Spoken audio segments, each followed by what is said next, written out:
이제 소치 올림픽이 일주일 앞으로 다가왔습니다. 제가 가지고 있는 이 아이패드에는 매일같이 미국 신문들의 기사가 자동적으로 올라오는데요. 한 달 전에 미국의 뉴욕 타임스에 아사다 마오 일본의 스케이팅 선수 기사가 나온 적이 있었습니다. 이런 내용이에요. 제목이 아사다 After a struggle is soaring over the ice again. 아사다가 고통의 시간 후에 다시 은반 위를 달리다. 제목이 멋있죠. 2010년 밴쿠버 올림픽에서 아사다는 자기의 공연 후에 예술 점수가 빙판처럼 밋밋했다라는 그러한 표현을 썼습니다. 그리고 울먹거리면서 간신히 울음을 참아가며 은메달을 받아 주었는데, 그때 기자들과의 인터뷰에서 이렇게 이야기를 했어요. 분하다. 그 이후에 아사다는 영어 표현으로는 started from scratch, 완전히 처음부터 다시 시작하는 마음으로 자기의 모든 스케이팅 기술들을 점검하기 시작했습니다. 얼음 위에서 점프하는 것, 착지하는 것, 그리고 제자리에서 회전하는 것까지 기본기부터 차근차근 다시 쌓아 올리기 시작한 거예요. 결국 큰 경기에서 자꾸만 김연아 선수에게 지는 것은 화려한 회전의 문제가 아니라 기본기가 약해서 그랬다, 그것을 스스로 깨달은 겁니다. 김연아 선수의 코치였던 트레이시 윌슨에 의하면 김연아 선수는 세계 최고의 선수가 된 이후에도 늘 기초적인 기술들을 반복적으로 연습하는 것을 게을리하지 않았다고 해요. 아니, 기본기가 훌륭했기에 최고가 될 수 있었고, 최고의 그 상태를 유지하기 위해서 끊임없이 기본기를 연마했던 것입니다. 그래서 이것을 깨달은 아사다 마오 선수는 팔 동작, 다리 동작 할 것 없이 다시 기본기부터 차근차근 쌓아 올라가기 시작했습니다. 그러다가 2년 전에 뜻하지 않게 아사다 마오 선수의 어머니가 이 간질환으로 세상을 떠나게 됩니다. 슬픔을 경험하며 이제 감정의 깊이까지 더해진 아사다는 이번에는 감정 그리고 기본기, 이 두 가지 무기를 들고 소치 올림픽에 나온다는 기사였어요. 그러고 보니 일본 사람이지만 아사다 마오 선수에게도 고통이 있고 슬픔이 있고 가족이 있고 눈물과 땀으로 번복된 그런 훈련의 시간들이 있었네요. 아사다 마오 선수는 김연아 선수에게 도전하기 위해서 이처럼 4년 동안 기본기를 다시 닦아왔습니다. 저는 지구에 사는 한 사람으로서 아사다 선수와 김연아 선수의 공연을 동시에 볼 수 있다는 것을 축복으로 여깁니다. 저는 이번에 아사다 선수가 좋은 성적을 거두길 바라요. 은메달 같은 거. 하지만 아사다 선수가 금메달을 받더라도 저는 박수를 칠 겁니다. 한 사람의 운동선수요, 예술가로서 그 정도까지 와신상담 노력을 했으면 모든 지구인의 축복을 받아 마땅하다고 생각을 해요. 기본기는 최고가 되기 위해서, 또는 그 최고의 상태를 계속적으로 유지하기 위해서, 혹은 낙담했을 때, 슬럼프에 빠졌을 때, 목표를 이루지 못하여 고통스러울 때 가장 먼저 점검하고 확인해야 하는 것입니다. 우리 가정이 너무 힘들어졌을 때, 부부 사이가 껄끄럽고 아이들하고 자꾸만 다투게 될 때, 괜히 학교 선생님을 탓하고 괜히 친구들을 탓하고 직장을 탓하기 전에 우리가 가정으로서의 그 기본기를 충실하게 지켜나가고 있는지 점검을 해봐야 돼요. 우리는 함께 일어나서 같이 밥을 먹고 함께 기도하고 있는지, 함께 가정에서 예배를 드리고 있는지, 서로 인사도 잘하고 부모와 자식 간에 또 부부 간에 대화는 잘하고 있는지, 이런 기본기들을 점검하지 않고서 우리는 문제를 해결해낼 수 없습니다. 우리의 신앙도 마찬가지예요. 왕년에 내가 참 열심히 신앙생활 했는데, 왕년에는 찬송가만 불러도 내가 감격이 되고, 기도만 해도 눈물이 나고, 설교를 들으면 누가 설교를 하든 무슨 내용으로 설교를 하든 상관없이 막 가슴이 뛰고 회개가 되고 내 눈앞에 소망의 그 메시지들이 쫙 펼쳐졌는데, 이제는 뭔가 좀 차갑고 메마르고 어두워진 그런 신앙 상태를 경험하고 있다면, 매주 뭔가 예배 드린 다음에도 뭔가 좀 아쉬워서 좀 울적하다 그런 생각이 든다면 우리 기본기부터 다시 점검을 해야 됩니다. 나의 신앙을 다시 바로 잡아주는 것은 뭔가 화려한 기적, 뭐 은사, 아니면은 뭐 특별한 성경 공부, 짜릿한 메시지가 아니라 우리가 어려서부터 신앙의 초기부터 차근차근 다져왔던 그 기본기예요. 초보자는 높은 경지를 바라보며 앞으로 정진하겠지만, 높은 경지에 이른 사람은 오히려 그 초보 때 익혔던 그 기본기를 다시금 되새겨 가면서 그 경지를 유지해 나가는 거예요. 가장 아름다운 마무리는 초심으로 돌아가는 거죠. 기본기, 그것이 우리의 신앙생활에 꼭 있어야만 합니다. 우리 기독교인들에게는 섬김, 이것이 기본이에요. 교회를 세우신 예수께서 우리 가운데 가장 위대한 분이고 가장 강한 분이고 가장 높은 분이셨지만, 그러나 그분은 우리 가운데 섬기는 자로 계셨습니다. 경쟁의 시대, 많은 사람의 섬김을 받을수록 성공했다고 여겨지는 이 시대를 향한 예수 그리스도의 도전이 여기에 있어요. 우리를 향한 부르심이 여기에 있습니다.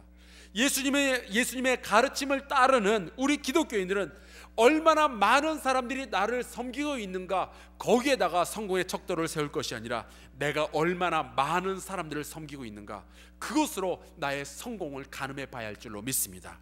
우리 양옆으로 인사합시다. 더 많이 섬기는 것이 더 성공한 것입니다.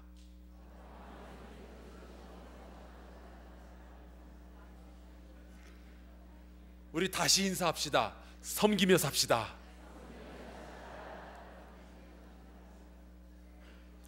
기본이에요, 기본. 섬기는 것, 내가 당신을 섬기는 것, 그것이 기본입니다.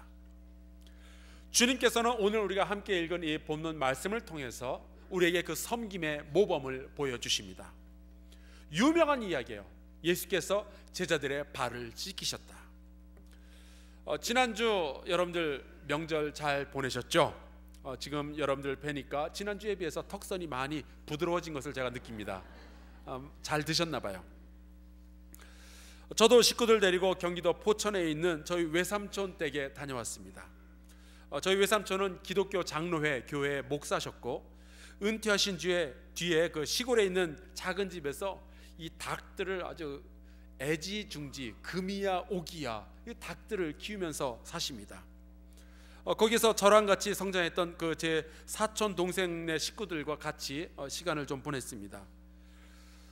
저를 많이 사랑하셨던 그 외삼촌께서는 그 금이야 오기야 키우시는 닭들 중에서 한 마리를 잡으셔서 저에게 닭 볶음탕을 또 만들어 주셔서 잘 먹었습니다. 유대인들에게는 우리의 설날처럼 6월절이 큰 명절입니다. 이 날이 다가오면 유대인들도 사랑하는 사람들, 일가 친척들 함께 모여서 식사를 같이 하죠. 오늘 말씀해 보니까 6월절이 다가올 때 예수님께서도 제자들과 함께 식사 자리를 같이 하셨습니다. 아마 우리가 세이더라고 불리는 그 6월절 음식을 함께 먹었을 거예요. 우리 장로님들과 우리 교육자들은 매년 이 6월절 음식을 같이 먹고 그 예수 그리스도의 그 날을 기억합니다. 그런데요, 예수님께서 저녁 식사를 하시다가 갑자기 뭔가 큰 거를 깨달으셨습니다. 여러분들 밥 먹다 말고 뭐 큰 거 깨달으신 적 있으세요? 이거 쉬었다 뭐 그런 거 말고, 수년 전 그 LA에 있는 그 마이라 하우스라는 그 클레어몬트라는 도시 안에 있는 그 작은 수도원이 있습니다. 제가 거기서 한 열흘 정도 묵으면서 거기서 공부를 했는데요.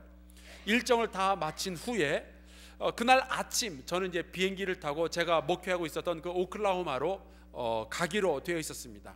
근데 아침에 일어나서 좀 부시시한 모습으로, 아직 세수도 안 한 상태인데 부엌으로 갔어요. 그 수도원은 뭐 식사를 대접해주고 그러지 않습니다. 자기가 알아서 챙겨 먹어야 되는 거예요.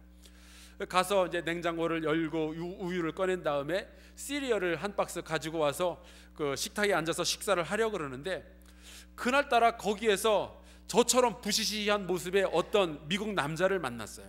머리도 덥수룩하고 수염도 이렇게 기르는 그런 분이었어요. 바로 사진에 보이는 바로 저 사람입니다.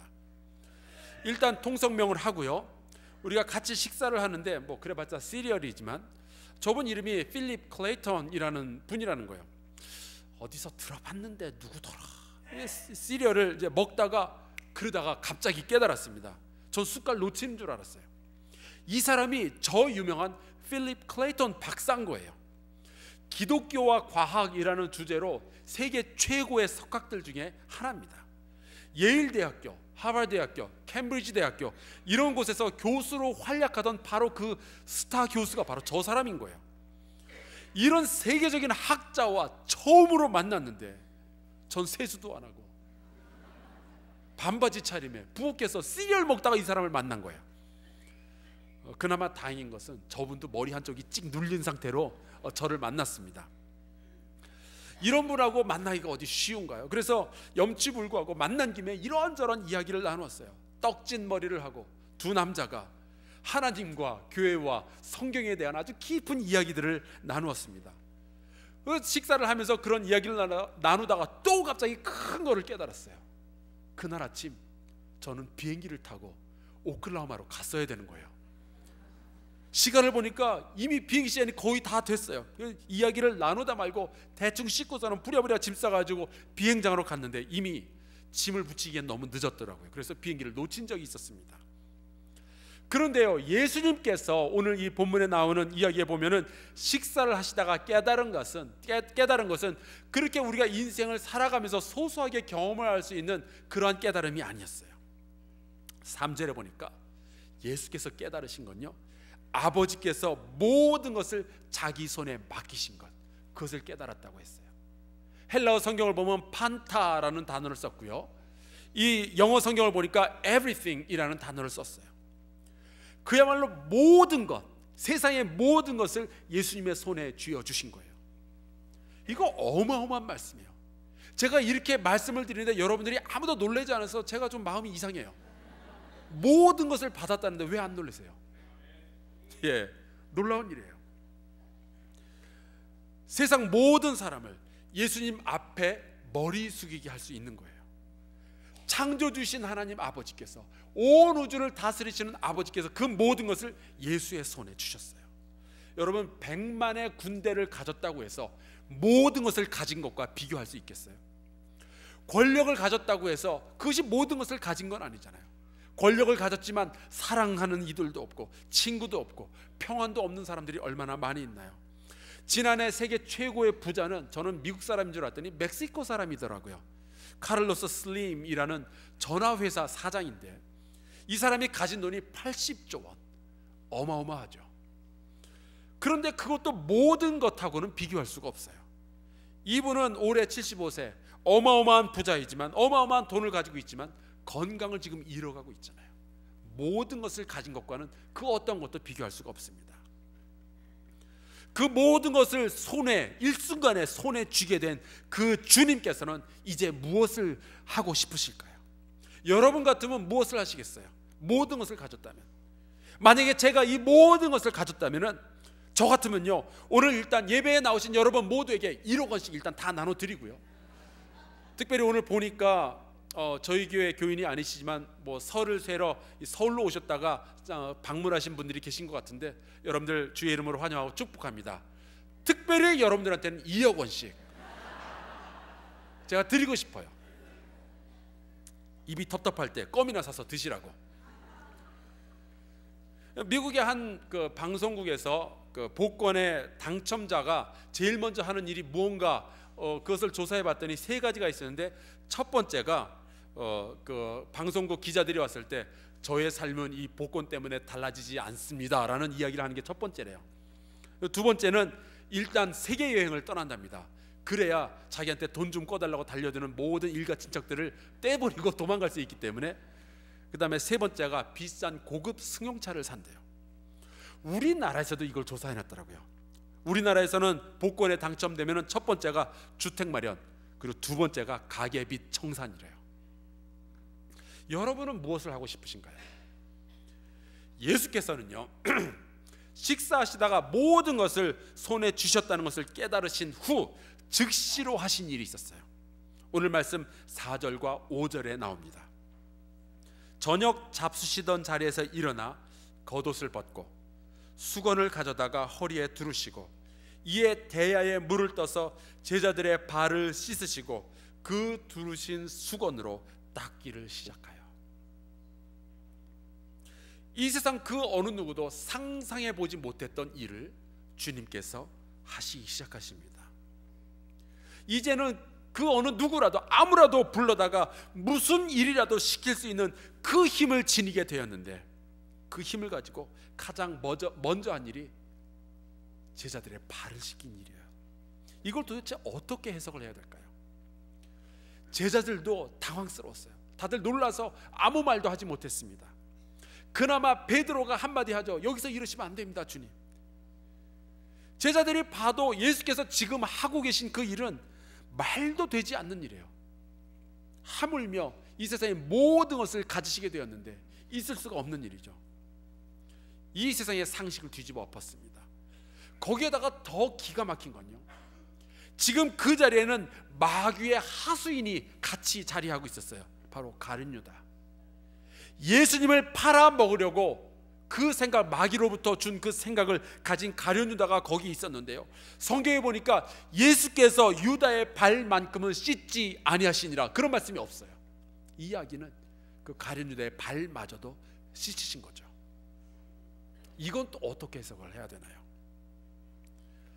12절부터 보면은 예수께서 당황하고 있는 그 제자들에게 자신의 행동을 설명해 주십니다. 예수님은 제자들의 선생님이죠. 또 제자들은 예수님을 주님이라고 부릅니다. 예수님은 그 자체를 부인하시지는 않아요.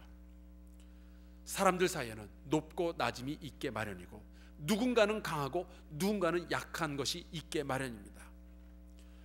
예수께서는 그런데 그 상황에서 이런 말씀을 하셔요. 비록 내가 너희들의 발을 씻겼으나 여전히 내가 선생이 맞다. 내가 너희들의 발을 씻겼지만 여전히 내가 주인이고 너희는 나의 종이 맞다. 그리고 16절에 보면은 이런 말씀을 하십니다. 종이 주인보다 크지 못하고 보내심을 받은 자가 보내는 자보다 크지 못하다. 그래요. 제자들과 예수님 사이에는 분명한 차이가 있었습니다. 예수님은 모든 것을 가진 분이고, 그분은 가장 강력한 분이고, 그분은 가장 크고 가장 높으신 분이죠. 그렇다면은요, 이 세상의 법칙대로라면은 제자들이 예수님의 발을 씻기는 것이 마땅합니다.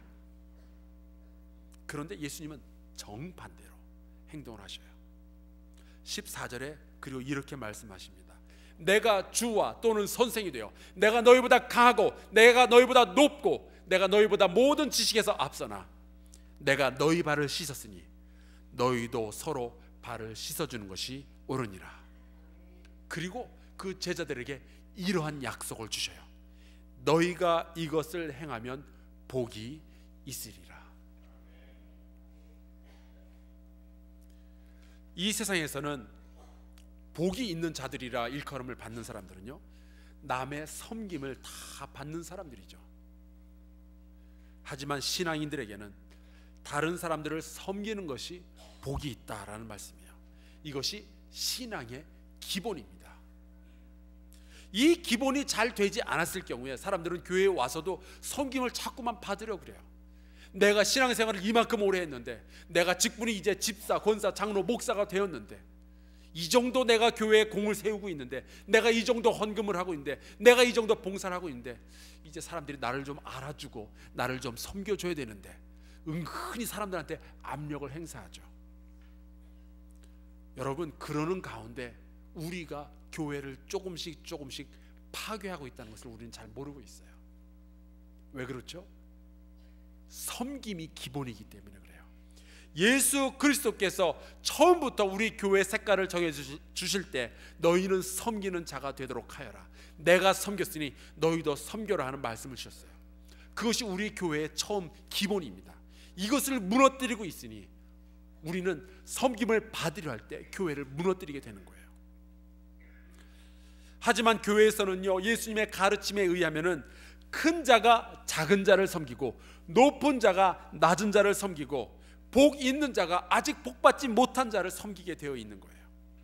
이것을 바꿔서 말하자면은 지금 현재 섬기고 있는 바로 그 사람이 큰 자여야 하고요, 지금 섬기고 있는 바로 그 사람이 높은 자고, 지금 섬기고 있는 바로 그 사람이 복받은 자인 거죠.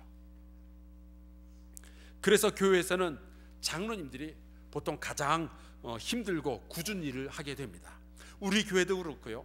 옛날 저희 아버지께서 목회하시던 그 교회 장로님들은 신발 정리하는 거, 난로에 그 재 남은 거 그거 치우는 거, 화장실 청소하고 화장실에 변 퍼 나르는 거, 그것들을 장로님들이 하셨어요.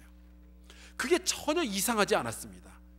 그렇다고 그분들이 사회적으로 별 볼 일 없는 분들이냐? 그것도 아니에요. 교장 선생님들도 계시고 사장님들, 교수님들, 기타 사회적으로 존경받는 분들이 많이 있었습니다. 또 심지어 그 신앙을 가진 자들은 나에게 해악을 이전에 끼쳤던 사람들, 혹은 나에게 해악을 끼칠 가능성이 있는 사람들마저도 섬길 줄 아는 사람이 되어야 됩니다. 이것이 기본이에요. 예수께서 가룟 유다의 발을 씻기신 것처럼. 이게 어렵죠. 하지만 주님께서는 마태복음 5장 44절에 이 점을 굉장히 분명하게 말씀하셨어요. 나는 너에게 이르노니 너희 원수를 사랑하며 너희를 박해하는 자를 위하여 기도하라. 그래도 우리는 그 성경 말씀을 좀 배웠고요. 그래도 우리는 착하기 때문에 내가 싫어하는 바로 그 사람, 나에게 해를 끼쳤던 그 사람에게 복수를 하려고 하기까지는 않아요. 복수까지는 꿈꾸지 않지만 적어도 내가 섬기는 이것 때문에 저 사람이 혜택을 입는다, 내가 섬기는 이 행동을 통해서 저 사람이 기뻐한다, 그 꼴이 보기가 싫어가지고 우리는 섬김을 포기할 때가 종종 있습니다. 자존심 상해하고 우리가 할 수 있는 지극히 상식적이고 인간적인 생각이죠. 하지만 더불어 세상적인 생각이기도 해요. 근데 예수께서는 그 생각마저도 포기하고 초월하고 예수님처럼 그저 섬기라고 우리에게 말씀하고 계시는 거예요.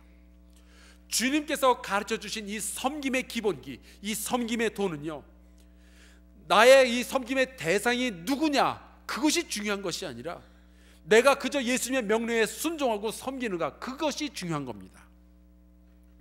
자, 그렇다면은 이 예수님의 섬김의 도를, 이 섬김의 행동을 세상 가운데 세워진 우리 한사랑 교회에 한번 적용을 해봅시다. 어떻게 하면 우리가 이 세상에 많은 사람들을 섬길 수 있을까요? 우리 교회 안에 있는 우리끼리 서로 섬기는 것이 아니라 우리 교회 담장 바깥에 있는 우리가 아직 알지 못하는 사람, 혹은 교회에 해악을 끼칠지도 모르는 바로 그 사람들을 우리가 어떻게 섬길 수 있을까요? 저는 그 해답을 마태복음 28장 19절에서 찾습니다. 여기에도 보면은 예수께서 하늘과 땅의 모든 권세를 받으신 다음 제자들에게 말씀하신 것이 있어요. 그러므로 너희는 가서 모든 민족을 제자로 삼아 아버지와 아들과 성령의 이름으로 세례를 베풀고 내가 너에게 분부한 모든 것을 가르쳐 지키게 하라. 우리는 이것을 The Great Commission, 위대한 사명, 위대한 부르심이라고 이야기합니다. 저기 버마, 미얀마에 있는 어느 작은 부족을 위하여 음식을 보내줄 수도 있고요, 옷과 의약품을 보내줄 수도 있습니다. 그것도 반드시 해야 하는 섬김이죠. 우리의 것을 나눠주는 것, 얼마나 귀중한 섬김인지 몰라요. 하지만 한 발자국 더 나아가서 더 궁극적인 섬김은요, 예수 그리스도를 그들에게 소개하고 그들도 예수 그리스도의 가르침을 받아 그들이 또 다른 공동체를 섬길 수 있도록 가르치는 것, 바로 그거예요. 이것을 우리는 선교라고 부릅니다. 우리 교회의 표어는 선교하는 교회예요. 우리 교회가 예수님 오실 그날까지 지키고 우리가 따라가야 할 바로 그 표어가 선교하는 교회입니다. 예수님께서는 스스로 모든 것을 창조하시고 스스로 모든 것을 하실 수 있었지만 성경 말씀에 보면 대개의 경우 예수님도 누군가의 도움을 받으셨어요. 들판에 있는 굶주린 이 5천 명의 사람들을 먹이실 때 하늘에서 그냥 음식이 떨어지게 하신 것이 아니라 아주 작은 어린아이의 도시락 하나를 사용하셨습니다.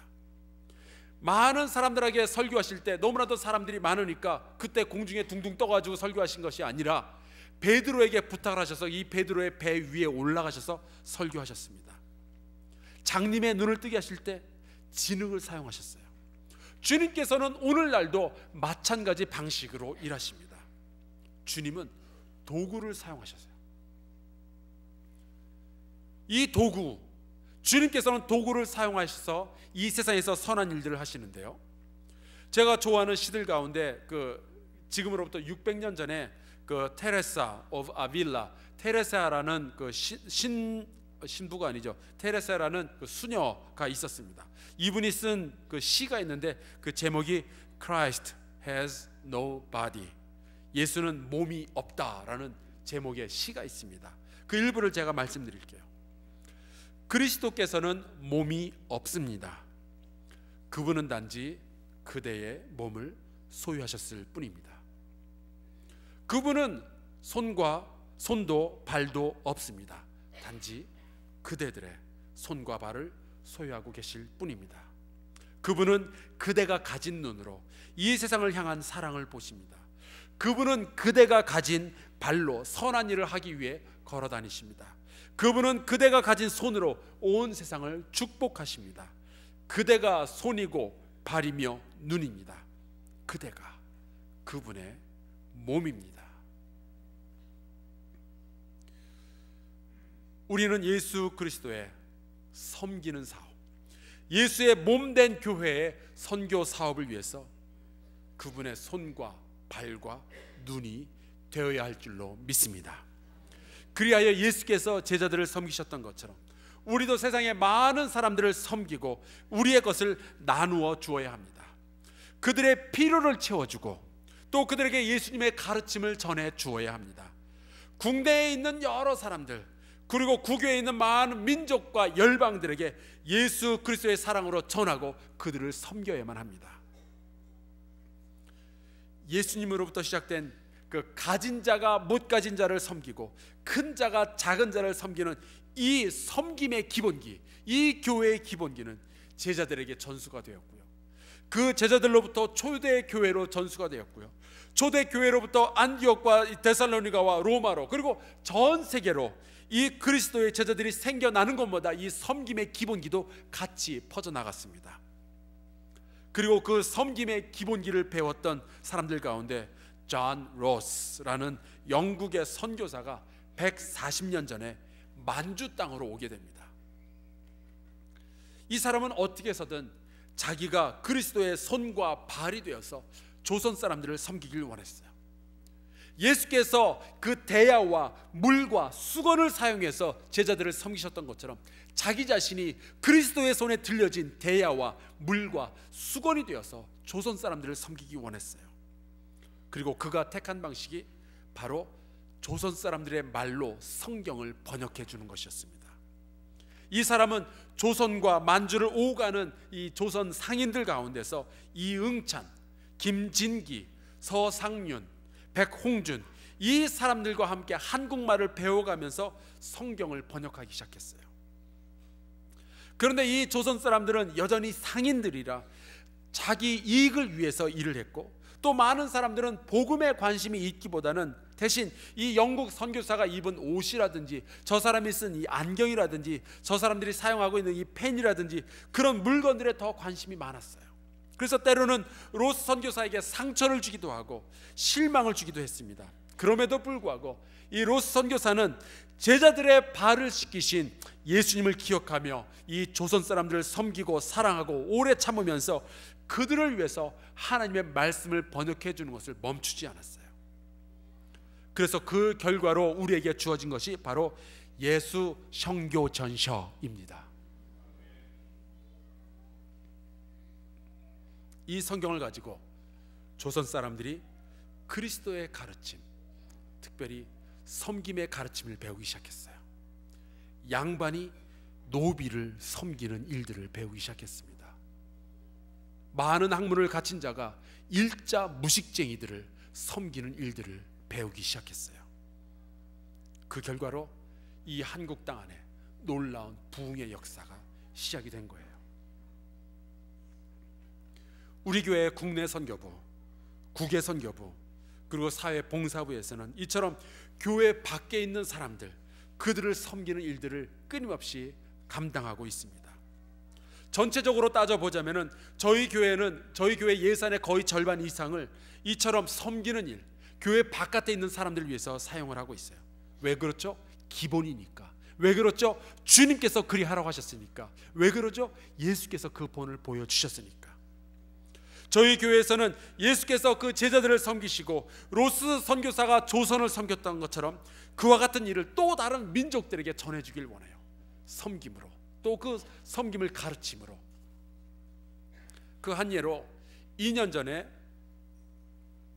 저희 교회는 대한성서공회와 함께 미얀마에 있는 하와나가족의 언어로 그들만의 성경을 만들어 주기로 결정을 내렸습니다.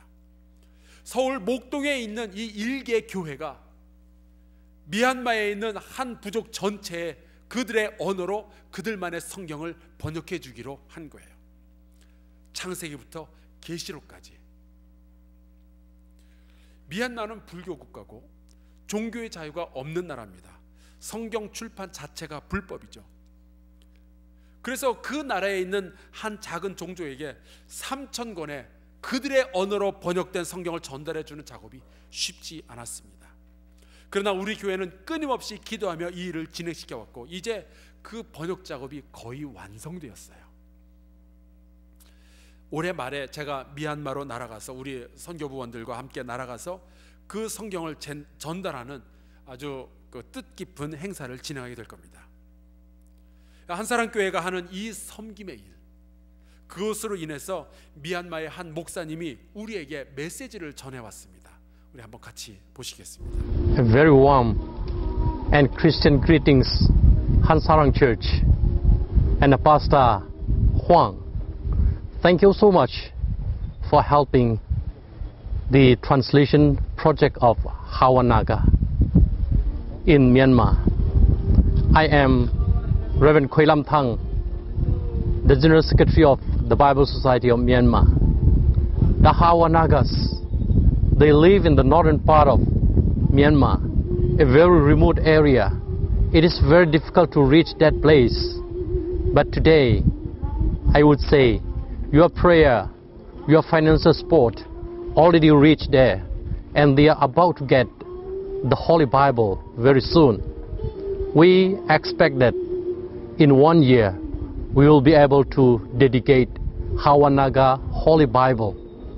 And I would like to invite any one of you, all the church, come to Myanmar and celebrate the joy of the Hawanaga in dedicating the Holy Bible. Thank you very much for support.